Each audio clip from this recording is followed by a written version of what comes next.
Scott, Florida, you've called before. Go ahead. Hey, Andrew. Let me start by saying I certainly don't listen to your show or call into your show to get your head on a platter. You don't focus on foreign policy as much as I'd like, but your take on economy, I get a better take on the economy from you than I do from anyone on the right or the left. Well, thank you. That said, I disagree with Reich's, statement on meeting demand, but I do disagree with your take that the stimulus was a failure.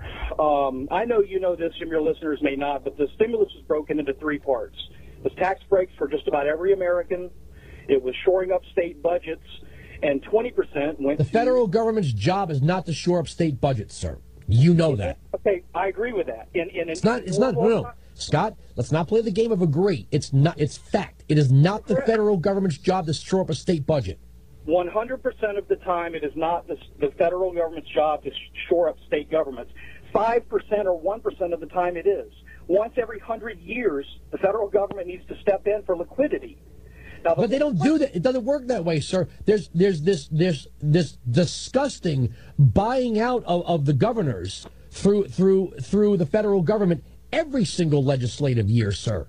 Right. What I was trying to get across is this, Andrew. I don't think that you think that the tax breaks were a failure, although they probably, of the three, those are probably the least effective. I don't really think that you think that the money that went to the state governments to save teachers' jobs, policemen's jobs, firemen's jobs, I don't think you think that was a failure. No, I do, because it's not the job of a taxpayer in one state to ensure police on the street in another. That is for the mayor to deal with. That is for the county executive to deal with. It's for the governor to deal with, sir. And I can appreciate that. You're constitutionally correct. I don't know if your take is that we should never, ever try to stimulate the economy. I guess that's what you're saying. But where does did unemployment go down because of the stimulus? Obviously, it went down. It did? Yeah, it absolutely did. It did. Let me just flesh that out. We know that the stimulus... We know that the 8% number was a fictitious number. We didn't even have the last quarter's results when they gave that number. When Romer gave you that number, they weren't even in office. Had we had the last quarter numbers of 2009, we wouldn't have quoted 8, we would have quoted 10. And in that respect, it would have done exactly what it was intended to do. Now, so we needed $862 billion to get a 2% bump in employment is what you're saying. What I'm saying is that 40% of that $800 billion went to you and I and every other American in form of a tax cut.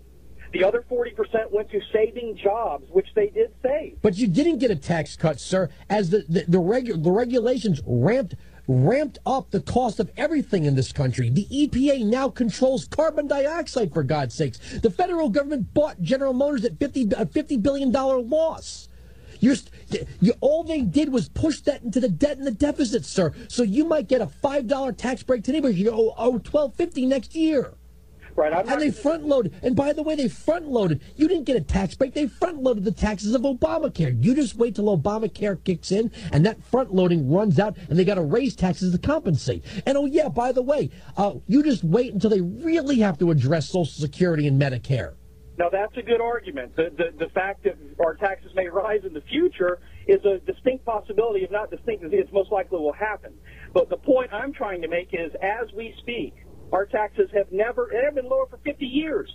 And that's a given. That's a fact, as you like to say. If you want to say that your taxes may appear to be lowered on a piece of paper, again, paper resurgency, paper recovery. If you want to say, wow, it feels to me like the federal government is withholding less, you can say that. But look at the price of a gallon of gas, sir.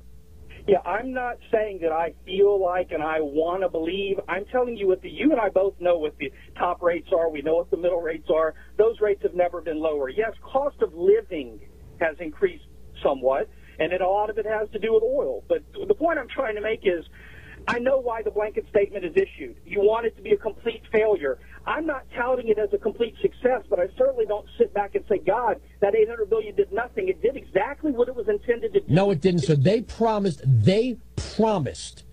an uptick in employment that did not happen. They promised. No, it didn't. There's over 10% if you would, and they start again on paper. Well, we'll just discount the people who aren't looking anymore. It's like the Chrysler thing. Well, Chrysler's paid back. Yeah. Yeah, because you forgave all the stuff that they couldn't pay back. So on paper, it looks like they were paid back. On paper, Haiti owes the IMF nothing. Why? It's on paper. Let me ask you this. Are you saying that you think that post the stimulus, that did not positively affect the job market? No. It created them. Again, and I know a lot of opposition or Democrat callers don't like it, but the analogy is sound. They just moved a cup of water from one side of the lake to the other. No, and I remember your analogy on that. My point to you is that when we're losing 750,000 jobs a month, it stopped 3 months in, right when we got the stimulus. And who's gonna pay that tab? Where is the money for that $862 billion going to come from? No, you know where it comes from. And if it was working so well, why did they have to have 2 quantitative easings with a third that's proposed right now? $600 billion in counterfeit money to monetize the debt. Right. No, I take that, Andrew. Let me ask you one last question. Do you never foresee a possibility in the future, in the next 100 years, where we reach such a dire straits in terms of the economy, in terms of money flow, that the government should never step in? Is that your stance? Unless they have the constitutional authority to do so, no. They did. They passed the law through Congress. Really? And that was entirely constitutional. I'm asking you. Just because Congress does something doesn't mean it's constitutional. And even if it is, it doesn't mean it's a good idea.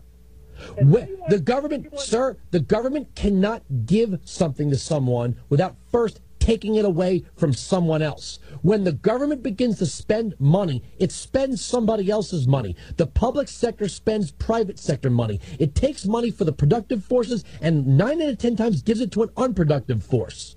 Yeah, I don't argue that one bit. You're correct on everything that you just said. All I'm asking you is simply, if it is constitutional, if the Congress passes a law to issue a stimulus, at that point, do you foresee any time in the future where you'd sign off on something that might help? You tell me that all the spending fits the 18 enumerated powers, and I'll tell you you're right.